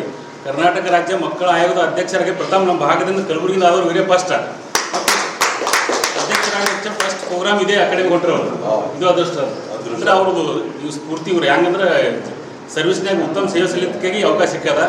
ಶಿವರಾಜ್ ಬುಜುರ್ಕರು ಭಾಳ 10 ವರ್ಷಗಳಿಂದ ಈಗ ನಮ್ಮ ಗ್ರಾಮೀಣ ಮಕ್ಕಳು, ಅದರಲ್ಲಿ ಕೃಷಿ ಮಕ್ಕಳು BSc ಅಗ್ರಿ ಸೀಟ್ ಪಡಲಿ ಅಂತ 10 ವರ್ಷಗಳಿಂದ ಭಾಳ ನಿಸ್ವಾರ್ಥದಿಂದ ನಿಮ್ಮ ಟ್ರೈನಿಂಗ್ ಕೊಡ್ತಾರೆ. ಪ್ರತಿ ವರ್ಷ ನನಗೆ ಅನಿಸ್ಬಿಟ್ಟು ನಾ ಒಂದು 10 ವರ್ಷ ನೋಡ್ತೀನಿ 7-8 ಹುಡುಗರು ಮಿನಿಮಮ್ ರ್ಯಾಂಕ್ ಅಂದಾಗ ಪಡೆದು ಪ್ರವೇಶ ಪಡ್ಲಿತ್ತಾರೆ. ಅಂದರೆ ಇಲ್ಲಿವರೆಗೆ ನಮ್ಮ ಕೃಷಿ ವಿಜ್ಞಾನಿಗಳಾಗಲಿಕ್ಕೆ ನಿಟ್ಟಿನಲ್ಲಿ ಅವ್ರದ್ದು ಹುಡುಗಿ ಭಾಳ ಅದ. ಅವ್ರದ್ದು ತರಬೇತಿ ಇದೆ ನೋಡ್ರಿ. 40-50 ಇಲ್ಲರಿ ರ್ಯಾಂಕ್ಗಳು ಸ್ಟೇಟ್ ಬರೋದು 7-8 ಹುಡುಗರು ಹೊಂಟವ್ರು. ಅಂದ್ರೆ 1 ವರ್ಷಕ್ಕೆ ಕರೆಕ್ಟ್. ಮಾನ್ಯ ಯಾವಾಗಲೂ ಈ ಭಾಗಗಳಿದ್ದಾಗ ನೀವು ಭೀ ಬರೀ ನೌಕರಿ ಮಾಡ್ತೀನಿ ಅದು ಸಲಕತ್ತು ನೀವು BSc ಅಗ್ರಿ ಬೇಡ. ಈ ಕೃಷಿ ಭಾಳ ಬಿಕ್ಕಟ್ಟದ. ಈ ಕೃಷಿಗೆ ನೀವು ಸ್ವಾವಲಂಬನೆ ಮಾಡೋ ನಿಟ್ಟಿನಲ್ಲಿ ನೀವು ಶ್ರಮಿಸಬೇಕು. ಯಾಕಂದ್ರೆ ಬರೀ ಪದವಿ ಪಡೆದೊಳದಲ್ಲ. ಈಗ ಯಾಕಂದ್ರೆ ಕೃಷಿ ಸರ್ ಹೇಳ್ದಂಗೆ ಕೃಷಿ ಭಾಳ ಇಂದು ಭಾಳ ಮಾರ್ಕೆಟ್ನಲ್ಲಿ ನೋಡೋದು ಹೆಂಗೆ ಸ್ಥಿತಿ ಗೊತ್ತದ. ಆ ನಿಟ್ಟಿನಲ್ಲಿ ನೀವು ಬರೀ ವಿದ್ಯಾರ್ಥಿಗಳಾಗದೆ ಈಗ ಹೇಳಿದ್ರೆ ಸರ್ BSc ಅಗ್ರಿ ಕಲ್ತವ್ರೆ IPS IAS IAFS ಎಲ್ಲರೂ ಅಳತ್ತಾರೆ. ಆ ನಿಟ್ಟಿನಲ್ಲಿ ನೀವು ಮುಂದೆ ದೊಡ್ಡ ಒಂದು ಉದ್ಯೋಗ ಇರಲಿ ಅಂತ ಆಶಿಸಿನ 2 ಮಾತು ಮುಗಿಸ್ತೇನೆ. ಎಲ್ಲರಂಗೆ ನಾವು ಇಂಜಿನಿಯರಿಂಗ್ ಮಾಡಬೇಕು, ಮೆಡಿಕಲ್ ಮಾಡಬೇಕು. ಈ ಕಲಬುರಗಿ ಭಾಗದಾಗೆ 2 ಆಪ್ಷನ್ ಇಟ್ಕೊಂಡಿದ್ದೀವಿ, ಪಾಲಕರು ಮತ್ತು ಪೋಷಕರು ಮತ್ತು ವಿದ್ಯಾರ್ಥಿಗಳು. ಏನು ಮಾಡ್ತಾನೆ ನಿಮ್ಮ ಹುಡುಗ? ನಮ್ಮ ಹುಡುಗ ಇಂಜಿನಿಯರಿಂಗ್ ಮಾಡ್ತಾನೆ. ನಿಮ್ಮ ಹುಡುಗ ಏನು ಮಾಡ್ತಾನೆ? ನಮ್ಮ ಹುಡುಗ ಮೆಡಿಕಲ್ ಮಾಡ್ತಾನೆ. ಇವೆರಡು ಆಪ್ಷನ್ ಬಿಟ್ಟು ಬೇರೆ ಆಪ್ಷನ್ ಇಲ್ಲ ಅಂತ ತಿಳ್ಕೊಂಡಿದ್ದೀವಿ. ಆ ಥರ ಟ್ರೆಂಡ್ ಇರುವಾಗ ನಾವೊಂದು ಆಲೋಚನೆ ಮಾಡಿದ್ವಿ, ಬೇರೆ ಕೋರ್ಸ್ಗಳಿಗೆ ಯಾಕೆ ಹೋಗ್ಬಾರ್ದು, ಅದರಲ್ಲಿ ಅಗ್ರಿಕಲ್ಚರ್ ಕೋಟನೇ ಯಾಕೆ ಹೋಗ್ಬೇಕು ಅನ್ನೋದು ಆಯ್ಕೆ ಮಾಡ್ಕೊಂಡಾಗ ನಾವು ಬಯಲುಸೀಮೆ ಪ್ರದೇಶದಲ್ಲಿ ಸಿಕ್ಕಾಪಟ್ಟೆ ಭೂಮಿ ಇದೆ. ನಾವು ಹಿಂದೆ ಮುಂದೆ ನೋಡ್ತೀವಿ, ಮಲೆನಾಡಿನೊಳಗೆ 2 ಎಕರೆ ಅಗ್ರಿಕಲ್ಚರ್ ಮಾಡ್ತಾರೆ, 1 ಎಕರೆ ಅಗ್ರಿಕಲ್ಚರ್ ಮಾಡಿ ಡಾಕ್ಟರ್ ಇದ್ದಂಗೆ ಬದುಕ್ತಾರೆ. ನಮ್ಮಲ್ಲಿ 100 ಎಕರೆ ಜಮೀನು ಇದ್ದವ್ರು ಏನೂ ಇಲ್ಲ. ಯಾಕಂದ್ರೆ ಅಗ್ರಿಕಲ್ಚರ್ ಬಗ್ಗೆ ಆಸಕ್ತಿ ಇಲ್ಲ. ಬರೀ ಆಸಕ್ತಿ ಜೊತೆಗೆ ಅಭ್ಯಾಸದ ಆಸಕ್ತಿ ಇದ್ರೆ ಮಾತ್ರ ಅಭಿವೃದ್ಧಿ ಆಗ್ಲಿಕ್ಕೆ ಸಾಧ್ಯ, ಇಲ್ಲಾಂದ್ರೆ ಆಗಂಗಿಲ್ಲ. ಆ ಕಾರಣಕ್ಕೆ ನಾವು ಏನು ಮಾಡಿದ್ವಿ, ನಮ್ಮ ಹುಡುಗ BSc ಅಗ್ರಿ ಅವ್ನಿಗೂ ಕೂಡ ಆಸಕ್ತಿ ಇತ್ತು ಏನಾದ್ರು. ಯಾಕಂದ್ರೆ ನಮ್ಮದೇ ಸುಮಾರು 40 ಎಕರೆ ಜಮೀನಿದೆ, ಒಂದು ಸರ್ತಿಗೆ 2,000 ಚೀಲ ಕವಳಿ ಬೆಳೆ ತೆಗಿತೀವಿ ನಾವು. ಹಿಂಗಾಗಿ ಆಸಕ್ತಿ ಜಾಸ್ತಿ ಆಯ್ತು ನಮಗೆ ಕೃಷಿಯಲ್ಲಿನೇ. ಆ ಕಾರಣಕ್ಕೆ ನಾವು ಕೃಷಿ ಮಾಡೋಣ ಅಂತ ವಿಚಾರ ಮಾಡಿದಾಗ ನಮ್ಮ ಹುಡುಗನ ಆಸಕ್ತಿ ನಾನು ಕೃಷಿನೇ ಮಾಡ್ತೀನಿ. ಈಗ 2 ತಿಂಗಳು ಹೊಲದಲ್ಲಿ ಈ ಕೋಚಿಂಗ್ ಹೊಲದಾಗ ಟ್ರ್ಯಾಕ್ಟರ್ ನೋಡೋದು ಲೇವಲ್ ಮಾಡಿ ಬಂದಾನೆ, ನೀರೆಲ್ಲ ಕಟ್ಟಿ ಬಂದಾನೆ. ಅಷ್ಟು ಆಸಕ್ತಿ ಅದು. ನಮ್ಗೆ ಆಸಕ್ತಿ ಬೇಕು, ಆಸಕ್ತಿ ಇದ್ರೆ ಅಭ್ಯಾಸ ತಾನೇ ಕೈಗೊಳ್ತದೆ ಅನ್ನೋದಕ್ಕೆ ಈ ಕೃಷಿ ಯಾಕೆ ಆಯ್ಕೆ ಮಾಡಿಕೊಳ್ಳೋದು ಒಂದು ಕಾರಣ. ಆಮೇಲೆ ನಾವು ಕೃಷಿ ಅಂದ್ರೆ ಮತ್ತೆ ಕೃಷಿ ಕುಟುಂಬದ ಕೋಟಾ ಬೇರೆ ಇದೆ ಅಂತ ಗೊತ್ತಾಯ್ತು. ಆ ಕೋಟಾ ಹೆಂಗೆ ತಗೋಬೇಕಂತ ಹೇಳಿದಾಗ, ನೀವು ಕೃಷಿ ಕುಟುಂಬದ ಪ್ರಮಾಣ ಪತ್ರ ತಗೊಂಡ್ರೆ ಕೋಟಾ ಸಿಗ್ತದೆ ಅಂತ ಹೇಳಿ ನಾವು ಕೃಷಿ ವಿಜ್ಞಾನ ಕೇಂದ್ರ ಕಾಲೇಜಿಗೆ ಹೋಗಿದ್ದೀವಿ. ಮತ್ತು ಪ್ರಾಕ್ಟಿಕಲ್ಗೆ ನಮ್ಗೆ ಕೋಚಿಂಗ್ ಬೇಕಲ್ಲ ಅಂತಂದಾಗ ಅವ್ರು ಯಾರ ಸೇರೋ ನೇರವಾಗಿ ಗುಜ್ಜರ್ಕೆ ಅದರ ಶಿವರಾಜ್ ಗುಜ್ಜರ್ಕೆ ಅಂತ ಆ ಕಡೆ ಕೂಡ ಬೆಸ್ಟ್ ಕೋಚಿಂಗ್ ಅದ. ಅದು ಬಿಟ್ಟು ಎಲ್ಲಿ ಕೋಚಿಂಗ್ ಇಲ್ಲೇ ಇಲ್ಲ, ನೀವು ಸೀದಾ ಅಲ್ಲಿ ಕೋಚಿಂಗ್ ತೊಗೊಂಡ್ರೆ ಚೆನ್ನಾಗಿ ನಿಮ್ಮ ಮಕ್ಕಳಿಗೆ ಬರ್ತದೆ ರ್ಯಾಂಕ್ ಅಂತಂದ್ರೆ ತಕ್ಷಣ ನಾನು ಬಂದು ಅವರಿಗೆ ಫೋನ್ನಾಗ ಕಾಂಟ್ಯಾಕ್ಟ್ ಮಾಡಿ ಒಂದಿನ ಬಂದು ಕೂತು ಮಾತಾಡಿದಾಗ ಅದು ಏನಾಗಿತ್ತು ಅಂತ ಸರ್, 23ಕ್ಕೆ ಎಕ್ಸಾಮ್ ಮುಗಿದವ್ರು 29ಕ್ಕೆ ಕೃಷಿ ಎಕ್ಸಾಮ್ ಇಟ್ಟಾರೆ. ಕೇವಲ 5 ದಿನ ಸಮಯ ಅದ. ಈ 5 ದಿನದಿಂದ ಸರ್ ನೀವು ಏನು ಕಲಿಸ್ತೀವಿ ಅಂತ ಕೇಳಿದೆ. ಸರ್ ನಾನು ಮ್ಯಾಕ್ಸಿಮಮ್ ಟ್ರೈ ಮಾಡಿದ್ದೆ 5 ದಿನದೊಳಗೆ ನಿಮ್ಮ ಹುಡುಗ ಬರಂಗೆ ಮಾಡೋದು. ಅದಲ್ಲದೆ ಮತ್ತೆ ಅವರೆಲ್ಲ ನಿಮ್ಮ ಜೊತೆ ಮಾತಾಡಿ ಏನಾದರೂ ಎಕ್ಸ್ಟೆನ್ಷನ್ ಮಾಡೋಣ, ಒಂದು 10 ದಿನ ಹುಡುಗರಿಗೆ ಒಂದು 15 ದಿನ ಟೈಮ್ ಸಿಕ್ಕರೆ, ಅವಕಾಶ ಸಿಕ್ಕರೆ ಅನುಕೂಲ ಆಗ್ತದೆ ಕಾರಣ ಅವರೆಲ್ಲ ತಮ್ಮ ಎಲ್ಲ ಆ್ಯಂಗಲ್ದಿಂದ ಇವ್ರನ್ನ ಬಳಸಿಕೊಂಡು ಶ್ಯಾಮಪ್ರಕಾಶ್ ಪಾಟೀಲ್ ಭೇಟಿಯಾಗಿ ಮುಂದೆ May 10ಕ್ಕೆ ಎಕ್ಸಾಮ್ ಹೋಯ್ದ್ರು ಸರ್. May 10ಕ್ಕೆ ಎಕ್ಸಾಮ್ ಹೋಗಿದ್ದ ಕಾರಣಕ್ಕೆ 15 ದಿನ ಟೈಮ್ ಸಿಕ್ತು ಹುಡುಗರಿಗೆ. 15 ದಿನ ಟೈಮ್ ಸಿಕ್ತು. ಎಲ್ಲ ಹುಡುಗರು ಟೈಮ್ ಸಿಕ್ಕಿದ್ದಕ್ಕೆ ಭಾಳ ಚೆನ್ನಾಗಿ ಅಭ್ಯಾಸ ಮಾಡ್ಲಿಕ್ಕೆ ಸಾಧ್ಯ ಆಯ್ತು. ನಮ್ಮ ಹುಡುಗ 100-184 ತೊಗೊಂಡ್ರಿ. ಅದಕ್ಕಿಂತ ಮೊದಲು ABCD ಹೋಯ್ತಿದ್ರೆ ಅಗ್ರಿಕಲ್ಚರ್ ಬರೀ ಬಾಯಲ್ಲಿ ಕೇಳ್ರಿ. ಸಜ್ಜಿಗೆ ಗ್ರೀನ್ ಅವಲ್ ಏನಂತಾರ, ಜೋಳಕ್ಕೆ ವೈಟ್ ಅವಲ್ ಏನಂತಾರ, ಗ್ರೀನ್ ಪಲ್ಯ ಅಂತಾರೆ, ಏನು ಹೆಸರೇ ಗೊತ್ತಿದ್ದಿಲ್ಲ. ಅದರಲ್ಲಿ ರೈತರ ಮಕ್ಕಳಿಗೆ ಒಂದು ಸ್ಪೆಷಲ್ BS ಅಗ್ರಿದಲ್ಲಿ ಒಂದು ಕೋಟಾ ಇರುತ್ತೆ ಅಂತ ಗೊತ್ತಾಯಿತು. ಅದಕ್ಕೋಸ್ಕರ ನಾನು BS ಅಗ್ರಿ ಪ್ರಾಕ್ಟಿಕಲ್ ಮಾಡಬೇಕಂತ, ಅದಕ್ಕೋಸ್ಕರ ನಾನು ಎಲ್ಲಿ ಮಾಡಿ ಪ್ರಾಕ್ಟಿಕಲ್ಗೆ ಕೋಚಿಂಗ್ ಎಲ್ಲಿ ತೊಗೋಬೇಕಂತ ನನಗೆ ತಿಳಿದಿಲ್ಲ. ಅದಕ್ಕೆ ನಾನು KVK ಗುಲ್ಬರ್ಗ ಇದೆ, ಅಲ್ಲಿ ಹೋದೆ. ಅಲ್ಲಿ ಹೋದ ನಂತರ ನನಗೆ ಸುಮಾರು ಕಡೆ ವಿಚಾರಿಸಿದಾಗ ನಿಮಗೆ ಗುಜ್ಜರ್ಕೆ ಅಕಾಡೆಮಿ ತುಂಬ ಚೆನ್ನಾಗಿದೆ, ಗುಲ್ಬರ್ಗದಲ್ಲಿ ಅದೇ ಟಾಪ್ ಇದೆ, ನೀವು ಅದರ ಬಗ್ಗೆ ಹೋಗಿ ಕೋಚಿಂಗ್ ತೊಗೊಂಡ್ರೆ ನಿಮಗೆ BS ಅಗ್ರಿಯಲ್ಲಿ ಸೀಟ್ ಪಕ್ಕ ಸಿಗುತ್ತೆ ಅಂತ ಹೇಳಿದರು. ಅದಕ್ಕೋಸ್ಕರ ನಾನು ಬಂದು ಇಲ್ಲಿ ಅಡ್ಮಿಷನ್ ತೊಗೊಂಡ್ಮೇಲೆ ಸರ್ನ ಪಾಠ ಕೇಳಿದೆ. ತುಂಬ ಚೆನ್ನಾಗಿ ಅನಿಸಿತ್ತು ನನಗೆ. ಕರ್ನಾಟಕ ಸ್ಟೇಟ್ 56ನೇ ರ್ಯಾಂಕ್ ಬರೋದಕ್ಕೆ ಕಾರಣ ಶಿವರಾಜ್ ಸರ್ ಗುಜ್ಜರ್ಕೆ ಅಕಾಡೆಮಿಗೆ ಕಾರಣ ಆಗಿದ್ದಾರೆ. Good morning everyone. I'm Vanshika. I'm privileged here to speak few words about this academy and Dr. Bujurke sir. I have secured 198 rank in BSc Agriculture and 274th rank in Veterinary, and this was mainly due to the efforts of sir Dr. Bujurke sir, and I would like to thank this academy because it helped me a lot to learn about all the specimens, whether it could be vegetables, fruits, seeds, agriculture equipments, veterinary equipments, and sir took us to a field trip, veterinary hospital and Krishi Vignana Kendra to explain each and every single specimen related to agriculture practical exams. So I would like to thank to sir on behalf of all the students. Thank you. ನನ್ನ ಹೆಸರು ವೈಷ್ಣವ್. ನಾನು ಇಲ್ಲಿ ಬುಜುರ್ಗಿ ಅಕಾಡೆಮಿಯಲ್ಲಿ classes ತೊಗೊಂಡಿದ್ದೇನೆ. ನನ್ನ rank BSc ಅಗ್ರಿಯಲ್ಲಿ ನನ್ನ rank 756 and ವೆಟರ್ನರಿಯಲ್ಲಿ ನನ್ನ rank 2061. ಇಲ್ಲಿ ಬುಜುರ್ಗಿ sir ಅಕಾಡೆಮಿಯಲ್ಲಿ ತುಂಬ ಹೆಲ್ಪ್ ಆಗಿದೆ. ಇದರಿಂದ ನಾವು ರ್ಯಾಂಕ್ ಚಲೋ ತಂದಿದ್ದೇವೆ. ಮತ್ತು ಇಲ್ಲೆಲ್ಲ ಫೀಲ್ಡ್ ಟ್ರಿಪ್ಪಿಗೆಲ್ಲ ಒಯ್ತಾರೆ. ಫೀಲ್ಡ್ ಟ್ರಿಪ್ ಒಳಗಿಂದು ಎಲ್ಲ ಭಾಳ ಹೆಲ್ಪ್ ಆಗ್ಲಾಗತ್ತವ ಆ್ಯಕ್ಚುಲಾಗಿ ಹೇಳ್ಬೇಕಂದ್ರೆ.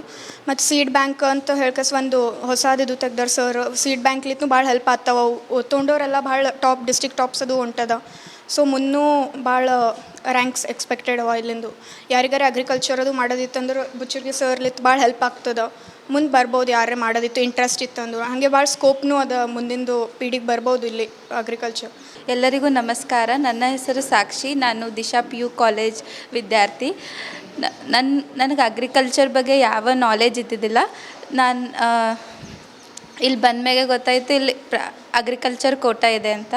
ಸೊ ತುಂಬ ಯೂಸ್ಫುಲ್ ಆಗಿದೆ ಇದು ಅಗ್ರಿಕಲ್ಚರ್. BSc ಪ್ರಾಕ್ಟಿಕಲಿಗೆ ತುಂಬ ಯೂಸ್ಫುಲ್ ಆಯಿತು. ಮತ್ತು ನನ್ನ ರ್ಯಾಂಕ್ ಬಂದುಬಿಟ್ಟು 1410 ಅಗ್ರಿಕಲ್ಚರ್ ಮತ್ತು ವೆಟರ್ನರಿ 1610. ಇಲ್ಲಿ ಫೀಲ್ಡ್ ಟ್ರಿಪ್ ಒಯ್ತಾರೆ ಮತ್ತು ವೆಟರ್ನರಿ ಹಾಸ್ಪಿಟಲ್ನಲ್ಲಿ ಎಲ್ಲ ಇಕ್ವಿಪ್ಮೆಂಟ್ಸ್ ಎಲ್ಲ ತೋರಿಸಿ ಚಂದ ಪ್ರಾಕ್ಟಿಕಲ್ ಎಕ್ಸಾಮಿಗೆ ಫುಲ್ ಪ್ರಿಪೇರ್ ಮಾಡ್ತಾರೆ. ಸೊ ಧನ್ಯವಾದಗಳು. Myself Sahana, and I have secured 1449th rank in agriculture and 1766th rank in veterinary. Dr. Bujurke Academy ಭಾಳ ಹೆಲ್ಪ್ ಆಗೋದು ಆ್ಯಕ್ಚುಲಿ ಹೇಳ್ಬೇಕಂದ್ರೆ. And I studied in RJPU college. ಅಲ್ಲಿ sir ಬಂದಿದ್ದರು, ಅವಾಗ ಗೊತ್ತಾಯ್ತು ಹಿಂಗೆ ಬುಜುರ್ಕೆ ಅಕಾಡೆಮಿ ಅಂತದ ಆ್ಯಂಡ್ ಅಗ್ರಿಕಲ್ಚರ್ ಕೋಟಾ ಅಂತದ ಅಂತಲೂ ಅವಾಗ ಗೊತ್ತಾಯಿತು. ಸೊ ಅದಾದಮೇಲೆಲ್ಲ ಸರಿಗೆ ಇನ್ಫಾರ್ಮೇಷನ್ ಎಲ್ಲ ತೊಗೊಂಡು ಇಲ್ಲಿ ಬಂದೇವು ಅಕಾಡೆಮಿಗೆ. ಭಾಳ ಹೆಲ್ಪ್ ಆಯ್ತದ ಆ್ಯಕ್ಚುಲಿ. ನಮಗೆ KVKಗೆಲ್ಲ ಕರ್ಕೊಂಡು ಹೋದರು. ಫೀಲ್ಡ್ ಟ್ರಿಪ್ ಆ್ಯಂಡ್ ವೆಟರ್ನರಿ ಹಾಸ್ಪಿಟಲ್ದಾಗೆಲ್ಲ ಇಕ್ವಿಪ್ಮೆಂಟ್ಸ್ ತೋರ್ಸಾರ, ಅದೆಲ್ಲ ನಮಗೆ ಭಾಳ ಹೆಲ್ಪ್ ಆಯಿತು. So thank you sir and thank you. ಸುಮಾರು 10 ವರ್ಷಗಳಿಂದ BSc agri, veterinary, horticulture, forestry, BTech dairy science ಮುಂತಾದ ಕೋರ್ಸ್ಗಳಿಗೆ ತರಬೇತಿ ಕೊಡ್ತಾ ಬಂದಿದ್ದೀವಿ. ಪ್ರತಿ ವರ್ಷ ಸ್ಟೇಟ್ ಲೆವೆಲ್ ರ್ಯಾಂಕ್ ಬರ್ತಾವ್ರಿ ವಿತಿನ್ 100ನಾಗ. ಫಸ್ಟ್ ಸ್ಟಾರ್ಟ್ ಮಾಡಿದಾಗ ಫಸ್ಟ್ ಬ್ಯಾಚ್ನಾಗ ಸ್ಟೇಟ್ ರ್ಯಾಂಕ್ 25 ಐತಿ. ಅದು ಆ ಸ್ಟೂಡೆಂಟ್ಗೆ ನಮ್ಗೆ ಬಿಲೀವ್ ಮಾಡೋಕ್ಕೆ ಆಗಿಲ್ಲ ರಿಸಲ್ಟು. ನೆಕ್ಸ್ಟ್ ಹಾಗೆ 100 ಒಳಗಡೆ ಬಂದವು ರಿಸಲ್ಟ್ಗಳು. ಪ್ರತಿ ವರ್ಷ ಸುಮಾರು 40 to 50 ಸ್ಟೂಡೆಂಟ್ ಹೋಗ್ತಾರೆ ಅಕಾಡೆಮಿ ವತಿಯಿಂದ BSc agri, veterinary, horticulture, forestry, fishery, BTech dairy science ಕೋರ್ಸ್ಗಳಿಗೆ.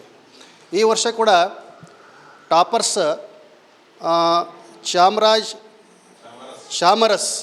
ಚಾಮರಸ್ ಸತ್ಯಂಪೇಟ್ ಅಂಥೇಳಿ ಅಗ್ರಿನಾಗ 56 ರ್ಯಾಂಕು ಸ್ಟೇಟ್ ರ್ಯಾಂಕು, ವೆಟರ್ನರಿ 124. ಆಮೇಲೆ ನೆಕ್ಸ್ಟ್ ನಾಗರಾಜ್ ಜಿ ಅಂತೇಳಿ ಆತ ಇವತ್ತು ಬಂದಿಲ್ಲ, ಬೆಂಗಳೂರಿನಾಗ ಲಾಂಗ್ ಟರ್ಮ್ ಕೋಚಿಂಗ್ ಏನೋ. Agriculture 317, veterinary 122. ಆಮೇಲೆ ವೀರೇಶ್ ಎಮ್ ಅಂಥೇಳಿ ಈತ ಗುಜರಾತ್ನಾಗ ರೀ, ನೀಟ್ಗೋಸ್ಕರ ಹೋಗ್ಯಾನ ರೀ. ಅವನು ವೆಟರ್ನರಿ 271 ಅದ ರೀ.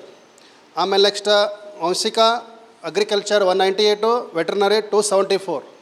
ಇವೆಲ್ಲ ಸ್ಟೇಟ್ ರ್ಯಾಂಕ್. ಸಿದ್ದಮ್ಮ ಅಂಥೇಳಿ 378. ಅಂದರೆ ಟೋಟಲಿ ರಿಸಲ್ಟ್ ಅನಲೈಸ್ ಮಾಡಿದಾಗ 100 ಒಳಗಡೆ ಒಬ್ಬ ಹುಡುಗನ ರೀ, 200 ರ್ಯಾಂಕ್ ಒಳಗಡೆ 3, ಆಮೇಲೆ 300 ರ್ಯಾಂಕ್ ಒಳಗಡೆ 4, ಆಮೇಲೆ 500 ರ್ಯಾಂಕ್ ಒಳಗಡೆ 6, 1000 ರ್ಯಾಂಕ್ ಒಳಗಡೆ 9 ಮಂದಿ ಇದಾರೆ ರೀ ಸ್ಟೂಡೆಂಟು. ಟೋಟಲಿ 5000 ಒಳಗಡೆ 53 ಸ್ಟೂಡೆಂಟ್ ರೀ. ಇವರಿಗೆಲ್ಲ ಹೆಚ್ಚು ಕಡಿಮೆ ಸೀಟ್ ಸಿಗ್ತಾವ್ರಿ. ಇವರೇನೋ ಬಿಟ್ಟರೆ ಮೆಡಿಕಲ್ ಮಾಡ್ಬೇಕಟ್ಟೆ ಅವರು. ಮತ್ತು SC ST ಕ್ಯಾಟಗರಿ 1 ಈ ಥರ ಸ್ಪೆಷಲ್ ಏನರ ಇದ್ರೆ ಅವ್ರಿಗೆ 10,000ವರೆಗೂ ಸೀಟ್ ಸಿಗ್ತಾವೆ. ಹೀಗಾಗಿ ಈ ಅಕಾಡೆಮಿ ವತಿಯಿಂದ ಪ್ರತಿ ವರ್ಷ 45 to 50 ಸ್ಟೂಡೆಂಟ್ ಫಾರ್ಮ್ ಸೈನ್ಸ್ಗೆ ಹೋಗ್ತಾರೆ. ಇದ್ರ ಬಗ್ಗೆ ಪಾಲಕರಿಗೆ ನಮ್ಮ ಭಾಗದಾಗ ಸ್ಪೆಷಲಿ ಕಲಬುರಗಿ, ಬೀದರ್, ರಾಯಚೂರು, ಈ ಕಲ್ಯಾಣ ಕರ್ನಾಟಕ ಭಾಗದಾಗ ಅವೇರ್ನೆಸ್ ಇರಲಿಲ್ಲ. ನಾವು ತೊಗೊಂಡು ಫೀಸ್ ಕಡಿಮೆ ಇರ್ತದೆ ರೀ, ಬಟ್ ನಾವೇನು ಸರ್ವಿಸ್ ಕೊಟ್ಟಿದ್ದೇವಲ್ಲ ಅದು ನಿಮ್ಮ ಲೈಫ್ ಕೊಡ್ತದೆ. ಸೆಟ್ಲ್ ಆಗ್ತೀರಿ ನೀವು, ನೆಂಪು ಪಡ್ಕೋತೀರಿ. ಆಮೇಲೆ ಎಷ್ಟೋ ಹುಡುಗರೆಲ್ಲ ಆಫೀಸರ್ ಆಗ್ಯಾರೀ, ಬರೀ ಒಂದು ವಾರನಾಗೆ ನಿಮ್ಮ ಲೈಫ್ ಟರ್ನ್ ಆಗ್ತದೆ. ನಾವು ರೀ ಪಾಲಕರು ಹೇಳಿದೆ ಒಂದು ಟೈಮ್ದಾಗ, ಸರ್ ಹುಡುಗನ ರ್ಯಾಂಕ್ ಎಷ್ಟು ಬರ್ತದೆ ರೀ, ಕೋಚಿಂಗ್ ಸ್ಟಾರ್ಟ್ ಆಗೋಕ್ಕಿಂತ ಮುಂಚೆನೇ ಅವ್ರು ಕೇಳ್ರಂಗ ನಿಮ್ಮದು ಹುಡುಗಂದು 50 ಅರೌಂಡ್ ಬರ್ತದೆ ಹೇಳಿದ್ರಿ. ನಿಮ್ಮ 50 ಅರೌಂಡ್ ಬರ್ತದೆ ಗ್ಯಾರಂಟಿ ಸರ್ ಅಂತ ಹೇಳಿದ್ನಾರು, ಅದೇ ಅಷ್ಟೇ ಬಂದಾರೆ. ಹೀಗಾಗಿ ಇದು ರೈತರ ಮಕ್ಕಳಿಗೋಸ್ಕರ ಯಾಕೆ ಮಾಡಿದ್ರಪ್ಪ ಅಂದ್ರೆ ರೈತರ ಸಮಸ್ಯೆ ಅದಾವ್ರಿ. ಈಗ ಮಳೆ ಇಲ್ಲ ನೋಡ್ರಿ, ಮತ್ತು ರೈತರ ಫ್ಯಾಮಿಲಿ ಸೆಟ್ಲ್ ಆಗಬೇಕಲ್ಲ. ರೈತರ ಫ್ಯಾಮಿಲಿ ಆರ್ಥಿಕವಾಗಿ ಸಾಮಾಜಿಕವಾಗಿ ಸಬಲ ಅಲ್ಲ ಅಂತೇಳಿ ಗೌರ್ಮೆಂಟ್ ಆಫ್ ಕರ್ನಾಟಕದವರು ಸುಮಾರು 15 ವರ್ಷಗಳಿಂದ ಮಾಡೋ ಸ್ಕೀಮ್ ಇದು. ಇದಕ್ಕೆ ಎಷ್ಟೋ ಜನ ಕ್ಯಾನ್ಸಲ್ ಮಾಡಿದ್ರು, ಮತ್ತು ಅದಕ್ಕೆ ಸ್ಟಾರ್ಟ್ ಮಾಡಿದೀವಿ. ನಮ್ಮ ಹನುಮಂತರಾವ್ ಬೇರೆಮಡಿಗೆಯವರು ಬಹಳಷ್ಟು ಕೊಡುಗೆ ಅದ ರೀ, ಸ್ಪೆಷಲಿ ವಿದ್ಯಾರ್ಥಿಗಳಿಗೋಸ್ಕರ ಅಂಥೇಳಿ, ಅಗ್ರಿ ವಿದ್ಯಾರ್ಥಿಗಳಿಗೋಸ್ಕರ. ಕ್ಯಾನ್ಸಲ್ ಆದರೂ ರೀಸ್ಟಾರ್ಟ್ ಮಾಡಿದೀವಿ. ರಿಸರ್ವೇಷನ್ 40 ಮುಂಚೆ 50 ಆಯಿತು. ಇದು ಕೋಚಿಂಗ್ ಸೆಂಟ್ರಲ್ಲೆಲ್ಲ ಗುಲ್ಬರ್ಗನಾಗ ಮುಂಚೆ ಎಲ್ಲ ಹುಡುಗರು ಧಾರವಾಡ, ಹುಬ್ಳಿ ಹೋಗ್ತಿರು. ನಂಗೆ ವಿಚಾರ ಬಂತು ಹುಡುಗರಿಗೆ ಇಲ್ಲೇ ಹೆಲ್ಪ್ ಮಾಡವ ಅಂತೇಳಿ. ಆ ಟೈಮ್ನಾಗ ನಾನು ಸ್ಟಾರ್ಟ್ ಮಾಡೋದು 10 ವರ್ಷ ಹಿಂದ್ಗಡೆನೇ ಮಾಡೋದು ಸ್ಟಾರ್ಟು. ಈಗ ಒಳ್ಳೆ ರಿಸಲ್ಟ್ ಕೂಡ ಬಂದದ, ಒಳ್ಳೆ ಲೈಫ್ ಅಲ್ಲಿ ನಿಮ್ಗೆ ಎಲ್ರಿಗೂ ಕೂಡ ಧನ್ಯವಾದಗಳು. ಕಲ್ರಿಯನ್ ರಿಯೋ ಅಕಾಡೆಮಿ ಆಫ್ ಇಂಡಿಯನ್ ಕರಾಟೆ ಮತ್ತು Ajay Kumar sports karate association ವತಿಯಿಂದ ಕಲಬುರಗಿ ನಗರದ ಆಳಂದ್ ಚೆಕ್ ಪೋಸ್ಟ್ ಹತ್ತಿರದ ಆಶೀರ್ವಾದ ಕಲ್ಯಾಣ ಮಂಟಪದಲ್ಲಿ annual training camp, black belt ಮತ್ತು ಕಲರ್ ಬೆಲ್ಟ್ ಎಕ್ಸಾಮ್ ಏರ್ಪಡಿಸಲಾಗಿತ್ತು. ಕಲಬುರಗಿ ನಗರದ ಆಳಂದ್ ಚೆಕ್ ಪೋಸ್ಟ್ ಹತ್ತಿರವಿರುವ ಆಶೀರ್ವಾದ ಕಲ್ಯಾಣ ಮಂಟಪದಲ್ಲಿ ಕಲ್ರಿಯನ್ ರಿಯು ಅಕಾಡೆಮಿ ಆಫ್ ಇಂಡಿಯನ್ ಕರಾಟೆ ಹಾಗೂ Ajay Kumar sports karate association ವತಿಯಿಂದ annual training camp, black belt ಮತ್ತು ಕಲರ್ ಬೆಲ್ಟ್ ಎಕ್ಸಾಮ್ ಏರ್ಪಡಿಸಲಾಗಿತ್ತು. ಬೆಂಗಳೂರಿನಿಂದ ಆಗಮಿಸಿದ red belt grand master Srinivas ರವರು ವಿದ್ಯಾರ್ಥಿಗಳ ಪರೀಕ್ಷೆಯನ್ನು ವೀಕ್ಷಿಸಿ 2 ವಿದ್ಯಾರ್ಥಿಗಳಿಗೆ ಬ್ಲಾಕ್ ಬೆಲ್ಟ್ ಹಾಗೂ ಅನೇಕ ವಿದ್ಯಾರ್ಥಿಗಳಿಗೆ ಕಲರ್ ಬೆಲ್ಟ್ ಮತ್ತು ಕ್ಯಾಂಪ್ ಸರ್ಟಿಫಿಕೇಟ್ ಅನ್ನು ವಿತರಣೆ ಮಾಡಿದರು. ಇದೇ ಸಂದರ್ಭದಲ್ಲಿ ಮುಖ್ಯ ಅತಿಥಿಗಳಾಗಿ ಕಲಬುರಗಿಯ ಸೈಬರ್ ಕ್ರೈಮಿನ police inspector Basavaraj Manjalkar, district chief coach Rajavardhan G Chauhan, Dada Saheb, Shrikant Pisal, Pratap Singh Pawar, Ambareesh N, Anil Kumar, Tulajamma Kattimani ಸೇರಿದಂತೆ ವಿದ್ಯಾರ್ಥಿಗಳ ಪಾಲಕ ಪೋಷಕರು ಉಪಸ್ಥಿತರಿದ್ದರು. ಮುಖ್ಯವಾಗಿ ಈ ಒಂದು ಕಲರಿ ಡ್ರೈವ್ 2 ದಿನದ ಕ್ಯಾಂಪ್ಗೆ ಈ ದಿನ ನನಗೆ ಮುಖ್ಯ ಅತಿಥಿಯಾಗಿ ಕಾರ್ಯಕ್ರಮಕ್ಕೆ ಆಹ್ವಾನಿಸಿದ್ದರಿಂದ ತಮ್ಮೆಲ್ಲರೂ ಕೂಡ ನನ್ನ ಹೃತ್ಪೂರ್ವಕ ವಂದನೆಗಳನ್ನು ಸಲ್ಲಿಸ್ತೇನೆ. ಎಲ್ಲ ಮಕ್ಕಳಿಗೆ ಮುಖ್ಯವಾಗಿ 2 ವಿಷಯನ ಹೇಳ್ತೀನಿ. ಅದೇ ರೀತಿ ಪೇರೆಂಟ್ಸು ಬಂದಿದ್ದಾರೆ. ಈಗಿನ ಈ ಸೊಸೈಟಿಯಲ್ಲಿ ಸೆಲ್ಫ್ ಡಿಫೆನ್ಸ್ ಅನ್ನೋದು ಬಹಳ ತುಂಬ ಮುಖ್ಯವಾದ್ದು. ಪ್ರತಿಯೊಬ್ಬರೂ ಕೂಡ ಒಂದು ತಮ್ಮ ಆತ್ಮರಕ್ಷಣೆ ಮಾಡ್ತಕ್ಕಂಥ ಒಂದು ಕಲೆಯನ್ನು ಕರಗತ ಮಾಡಿಸ್ಕೋಬೇಕು.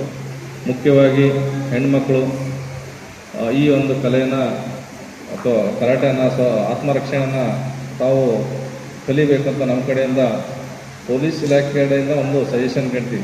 ರಕ್ಷಣೆಗಾಗಿ ನಾವು ಪೊಲೀಸ್ ಇಲಾಖೆ ಸದಾ ಇರ್ತೀವಿ. ಅದೇ ರೀತಿ ತಮ್ಮ ತಮ್ಮ ಆತ್ಮರಕ್ಷಣೆಯನ್ನು ಕೂಡ ತಾವು ಕರಗತ ಮಾಡ್ಕೊಳ್ಬೇಕು ಅಂತ ಹೇಳ್ತಾ, ವಿಶೇಷವಾಗಿ ನನ್ನ 2 ಮಕ್ಕಳನ್ನು ಕೂಡ ನಾನು ಕರಾಟೆಗೆ ಜಾಯಿನ್ ಮಾಡಿದ್ದೀನಿ. ಅವರು ಅನೇಕ ಕಾರಣದಿಂದ ಬರೋಕ್ಕಾಗಿಲ್ಲ. ಮುಖ್ಯವಾಗಿ ಈ ವೇದಿಕೆ ಮೇಲೆ ಆಸರಾಗಿರ್ತಕ್ಕಂಥ ಶ್ರೀನಿವಾಸ್ ಸರ್ ಹಾಗೂ ಇನ್ನೊಬ್ಬರು ತುಂಬ ಚೆನ್ನಾಗಿ ಯೋಗಾಸನ ಮಾಡಿದವರು ಇಂಟರ್ನ್ಯಾಷನಲ್ ಲೆವೆಲ್ವರೆಗೂ ಹೋಗಿದ್ದಾರಂತೆ. ತುಂಬ ಖುಷಿಯಾಯಿತು ಕೇಳೋದಕ್ಕೆ. ಅದೇ ರೀತಿ ರಾಜವರ್ಧನ್ ಸರ್ ಕೂಡ ವಂದಿಸ್ತೇನೆ. ನಮ್ಮ ಶ್ರೀಕಾಂತ್ ಸರ್ ಕೂಡ ವಂದಿಸ್ತಾ, ಇದೇ ರೀತಿ ನಮ್ಮ ಕಲಬುರಗಿಯಲ್ಲಿ ತಮ್ಮ ಒಂದು ಈ ಸಂಸ್ಥೆ ತುಂಬ ಉತ್ತುನ್ನತ ಸ್ಥಾನಕ್ಕೆ ಬೆಳೀಲಿ, ಸದಾ ಹೆಚ್ಚು ಸಂಖ್ಯೆಯ ಅಭ್ಯರ್ಥಿಗಳು ಸೇರಿಕೆ ಆಗಲಿ ಅಂತ ಆಶಿಸ್ತಾ ನಾನು 2 ಮಾತನ್ನು ಮುಗಿಸ್ತೇನೆ. ಅಹಮದಾಬಾದಲ್ಲಿ ವೈಟ್ ಚಾಂಪಿಯನ್ಶಿಪ್ ಆಯಿತು, ಯೋಗ ವೈಟ್ ಚಾಂಪಿಯನ್ಶಿಪ್. ಅದಕ್ಕೆ ಹೋಗೋ ಮುಂಚೆ ನ್ಯಾಷನಲ್ ಸೆಲೆಕ್ಷನ್ ಆಯಿತು. ನ್ಯಾಷನಲ್ ಸೆಲೆಕ್ಷನ್ ಆದಾಗ ದಾದಾ ಸಾಹೇಬ್ ಅವರು ಬರೀ 0.5 ಪಾಯಿಂಟ್ಸ್ ಮಿಸ್ ಮಾಡ್ತಾರೆ ಆ ಚಾನ್ಸ್ನ. ಇನ್ನೊಬ್ಬರು ಸಿಕ್ಕರು ಚಾನ್ಸು. ಅವರು ವೈಟ್ ಚಾಂಪಿಯನ್ಶಿಪ್ ಮೂವ್ಮೆಂಟು ಬೇಕಾಗಿಲ್ಲ.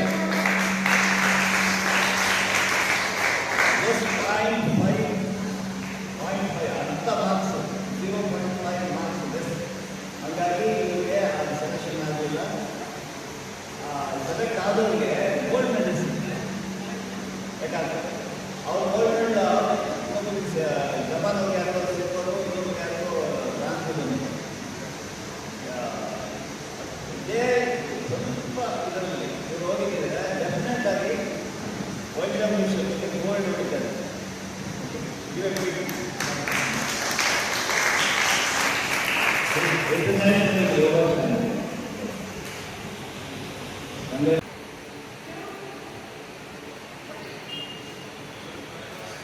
ಕಲಬುರಗಿ ನಗರದಲ್ಲಿ ರಸ್ತೆ, ಚರಂಡಿ ಸೇರಿದಂತೆ ಯಾವುದೇ ಕೆಲಸಗಳು ಆಗುತ್ತಿಲ್ಲ ಎಂದು ಆರೋಪಿಸಿ ಭಾರತೀಯ ಜನತಾ ಪಕ್ಷದ ಕಲಬುರಗಿ ದಕ್ಷಿಣ ಮತಕ್ಷೇತ್ರದ ಕಾರ್ಯಕರ್ತರು ಇಂದು ರಾಜಾಪುರದಲ್ಲಿ ಪ್ರತಿಭಟನೆ ನಡೆಸಿದರು. ರಾಜ್ಯ ಸರ್ಕಾರದ ವೈಫಲ್ಯವನ್ನು ಖಂಡಿಸಿ ಬಿಜೆಪಿಯ ವತಿಯಿಂದ ಇಂದು ಪ್ರತಿಭಟನೆ ನಡೆಸಲಾಯಿತು. ಕಲಬುರಗಿ ದಕ್ಷಿಣ ಮತಕ್ಷೇತ್ರದ ಕಾರ್ಯಕರ್ತರು ಪ್ರತಿಭಟನೆ ನಡೆಸಿದರು. ಕಲಬುರಗಿಯ ರಾಜಾಪುರ ಬಡಾವಣೆಯಲ್ಲಿ ಈ ಪ್ರತಿಭಟನೆಯನ್ನು ಹಮ್ಮಿಕೊಳ್ಳಲಾಗಿತ್ತು. ಕಲಬುರಗಿ ನಗರದಲ್ಲಿ ರಸ್ತೆ, ಚರಂಡಿ ಸೇರಿದಂತೆ ಯಾವುದೇ ಕೆಲಸವಾಗುತ್ತಿಲ್ಲ. ಕಲಬುರಗಿ ದಕ್ಷಿಣ ಮತಕ್ಷೇತ್ರದ ಶಾಸಕರಾದ ಅಲ್ಲಮಪ್ರಭು ಪಾಟೀಲ್ ಅವರು ಕೆಲಸ ಮಾಡುತ್ತಿಲ್ಲ ಎಂದು ಶಾಸಕರ ವಿರುದ್ಧ ಧಿಕ್ಕಾರ ಕೂಗಿ ಬಿಜೆಪಿ ಕಾರ್ಯಕರ್ತರು ಆಕ್ರೋಶ ವ್ಯಕ್ತಪಡಿಸಿದರು. ಈ ಪ್ರತಿಭಟನೆ ಯಾವ ಕಾರಣಕ್ಕಾಗಿ ಮಾಡಕತ್ತೀವಿ ಅನ್ನೋದು ಹೇಳಿದ್ರು. ಅಭಿವೃದ್ಧಿ ಕುಂಠಿತ ಆಗಿದೆ ಅಂತ ಅನ್ನೋ ಒಂದು ಮಾತನ್ನ ಇವತ್ತು ನಮ್ಮ ಜಡ್ಜ್ ಆಗಿರೋಲ್ಲ. ಎಲ್ಲ ಜನರಿಗೆ ಗೊತ್ತಾಗಿದೆ ಈ ಸರ್ಕಾರದಲ್ಲಿ ಅಭಿವೃದ್ಧಿ ಇಲ್ಲ. ಕೇವಲ ಪತ್ರಿಕೆಯಲ್ಲಿ ಮತ್ತು ಮೀಡಿಯಾದಲ್ಲಿ ಮಾತ್ರ ಅಭಿವೃದ್ಧಿ ಬಗ್ಗೆ ಮಾತನಾಡ್ತಾರೆ. ಪ್ರಾಮಾಣಿಕವಾಗಿ ವಾಸ್ತವವಾಗಿ ಅಭಿವೃದ್ಧಿಯನ್ನು ಕಾಣಿಸ್ತಿಲ್ಲ ಅಂತ ಅನ್ನೋದನ್ನು ನಾನು ನಿಮಗೆ ಆಧಾರ ಸಹಿತವಾಗಿ ಇವಾಗ ಹೇಳ್ತೀನಿ ಆದ್ಮೇಲೆ ಬಹಳಷ್ಟು ಜನ ತಮ್ಮ ಕಾಲೇಜುಗಳಿಗೆ ಮತ್ತು ತಮ್ಮ ಕೆಲಸ ಕಾರ್ಯಗಳಿಗೆ ಈ 80 ಫೀಟ್ ರೋಡಿಂದ ಕುಸ್ನೂರು ರೋಡ್ ಯೂನಿವರ್ಸಿಟಿಗೆ ಹೋಗ್ತಕ್ಕಂಥ ಮಹತ್ವದ ಹಾದಿ ನೋಡ್ರಿ ನೀವು ಅಲ್ಲಿ ಹೋಗಿ ಏನಾಗಿದೆ ಅನ್ನೋದು. ಆಮ್ಯಾಗ ಈ ಡ್ರೈನೇಜ್ ಇಲ್ಲೇ ನೋಡ್ರಿ, ಈ ಕಾರ್ ನಿಂತಲ್ಲೇ ಪೊಲೀಸರ ವಾಹನ ನಿಂತಲ್ಲೇ ಬಂದು ಗಲೀಜ್ ನೀರೆಲ್ಲ ನಿಂದಿರ್ತದ. ಇದು ತಾವು ಕೂಡ ಆರಕ್ಷಕ ಸಿಬ್ಬಂದಿಯವರಾಗಲಿ ಅಥವಾ ಮಹಾನಗರ ಸಭೆಯ ಆಯುಕ್ತರಾಗಲಿ ತಮ್ಮ ಕಣ್ಣಿಂದ ತಾವೇ ನೋಡಿರಿ ಈ ಅಭಿವೃದ್ಧಿ ಕುಂಠಿತ ಆಗಿದೆ ಇಲ್ಲ ಅನ್ನೋದನ್ನ, ಅದರ ಸತ್ಯತೆಯನ್ನು ತಿಳ್ಕೋಬೇಕು. ತಾವು ಕೂಡ ಸರ್ಕಾರದ ಭಾಗವಾಗಿರುವ ಕಾರಣ ಅಭಿವೃದ್ಧಿ ಕೆಲಸ ನಿಂತಿದ್ದರ ಬಗ್ಗೆ ತಾವು ಸರ್ಕಾರಕ್ಕೆ ವರದಿ ಮಾಡಬೇಕು.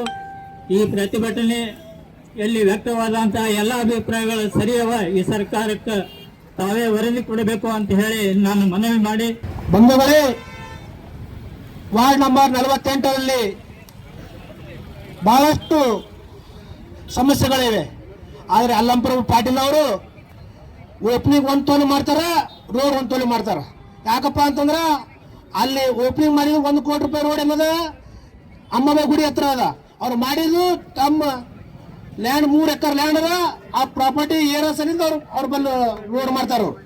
ಯಾಕಂದ್ರೆ ಅಲ್ಲಂಪ್ರಭು ಪಾಟೀಲ್ ಅವರೇ ಜನ ಓಟ್ ಹಾಕಿಸಿದ್ದು ತಮ್ಮ ಪ್ರಾಪರ್ಟಿ ರೇಟ್ ಹೆಚ್ಚಾಗಂತ ಮಾಡಿದ ಪಬ್ಲಿಕ್ ಸಮಸ್ಯೆಗಳು ಆಲಿಸುವಂತ ಕೇಸಿಂದ ನಮಗೆ ಓಟ್ ಹಾಕಿಸ್ಯಾರ. ಆದರೆ ತಾವು ಮಾಡ್ತಾ ಇರೋದು ಬರೀ ತಮ್ಮ ಎಲ್ಲೆಲ್ಲಿ ಲ್ಯಾಂಡ್ ಇರ್ತದೆ ಅಲ್ಲಿ ಅಭಿವೃದ್ಧಿ ಮಾಡ್ಕೋತ ಹೋಗೋದು. ತಮ್ಮ ಮತಕ್ಷೇತ್ರ ಬರಲಪ್ಪ ಅಂತಂದ್ರು ಹೊರಗೆ ಹೋಗಿ ಮಾಡೋದು. 2 ಕೋಟಿ ರೂಪಾಯಿ ಲ್ಯಾಂಡ್ ಅರ್ಮಿ ಕೊಡ್ತಾರೆ, ಅವ್ರು ಅರ್ಧ ಕೆಲಸ ಮಾಡ್ತಾರೆ, ಅರ್ಧ ಕೆಲಸ ಅವ್ರ ಮನೆಗೆ ಹೋಗ್ಬಿಟ್ಟು ಭೇಟಿಯಾಗಿ ಬರ್ತಾರೆ. ಯಾಕಪ್ಪ ಅಂದ್ರೆ ಅವ್ರ ಮತಕ್ಷೇತ್ರ ಬರಲ್ಲ ಅಂದ್ರೂ ಗ್ರಾಮೀಣ ಮತಕ್ಷೇತ್ರ ಬಂದ್ರೆ ಅಲ್ಲಿ ಹೋಗಿ ಲ್ಯಾಂಡ್ ಅವ್ರ ಅನುದಾನವನ್ನು ಅಲ್ಲಿ ಇದು ಮಾಡಕ್ಕೆ ಹೋಗ್ತಾರೆ. ಆದ ಕಾರಣ ವಾರ್ಡ್ ನಂಬರ್ 48ರಲ್ಲಿ ಸುಮಾರು ಒಂದು 30 ಗಾರ್ಡನ್ಗಳಿವೆ. ಆ ಗಾರ್ಡನ್ ಅಭಿವೃದ್ಧಿಯಾಗಿ ಕುಂಠಿತಗೊಂಡಿದ್ದೇವೆ.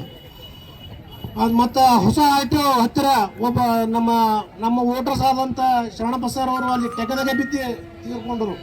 ಆದರೂ ಕೂಡ ದಕ್ಷಿಣ ಮತಕ್ಷೇತ್ರ ಶಾಸಕರು ಒಂದೇ ಒಂದು ಆ ತೀರ ಹೋದಂಥ ಮನೆಗೆ ಹೋಗಿ ಒಂದು ಸಂತೋನ ಕೂಡ ಹೇಳಿಲ್ಲ, ಅವ್ರಿಗೊಂದು ಅನುದಾನ ಕೂಡ ಮುಡಿಸಿಲ್ಲ. ಅಂಥ ಒಂದು ಹದಗೆಟ್ಟ ರೋಡ್ ನಮ್ಮ ಹೊಸ ಆಟೋ ಇದೆ. ಅವ್ರು 21,000 ಓಡ್ಲಿಕ್ಕೆ ಎತ್ತಿನ ಅಂತ ಹೇಳ್ತಾರೆ. ಇನ್ನು 15 ತಿಂಗಳು ಬಾಕಿ ಇದೆ ನಿಮಗೆ, ಅದು ರಿಪೀಟ್ ನಾವು ಕೊಡೋಕೆ ನಾವು ತಯಾರಾಗಿದೆ. ಒಂದು ಕೆಸಿಂದ ನಮ್ಮ ಇಲ್ಲಿ ಬಂದಂಥ ಕಾರ್ಯಕರ್ತರಿಗೆ ಇದು ಮಾಡಿ ಕೆಸಿಂದ ನಾ ಹೇಳೋಕೆ ಬಯಸ್ತೇನೆ. ಜೈ ಹಿಂದ್. ಇದು ಇವತ್ತಿನ ಸುದ್ದಿ ಸಮಯ. ಸ್ಥಳೀಯ ಸುದ್ದಿಗಳಿಗಾಗಿ ನೋಡ್ತಾ ಇರಿ ಸುದ್ದಿ ಸಮಯ. ನಿಮ್ಮ ನೆಚ್ಚಿನ ಸುದ್ದಿ ಸಮಯವನ್ನು ಡೆನ್ ಸೆಟಪ್ ಬಾಕ್ಸ್ನ ಚಾನೆಲ್ ಸಂಖ್ಯೆ 746ರಲ್ಲಿ ಪ್ರತಿದಿನ ರಾತ್ರಿ 9 ಗಂಟೆಗೆ, ಮರುಪ್ರಸಾರ ರಾತ್ರಿ 10 ಗಂಟೆಗೆ ಮತ್ತು ಮರುದಿನ ಬೆಳಿಗ್ಗೆ 8 ಗಂಟೆ ಮತ್ತು 9 ಗಂಟೆಗೆ ವೀಕ್ಷಿಸಬಹುದು. ಇದು SS ಡಿಜಿಟಲ್ ಚಾನಲ್, ಶ್ರೀ ಸುಮಂಗಲಿ ಡಿಜಿಟಲ್ ಚಾನಲ್. ನೀವು ನೋಡ್ತಾ ಇದ್ದೀರಿ ಸುದ್ದಿ ಸಮಯ, ಸ್ಥಳೀಯ ಸುದ್ದಿಗಳಿಗಾಗಿ. ಸುದ್ದಿ ಸಮಯದ ಪ್ರಾಯೋಜಕರು Mahalakshmi jewellers, gold hub, main road, Kalaburagi.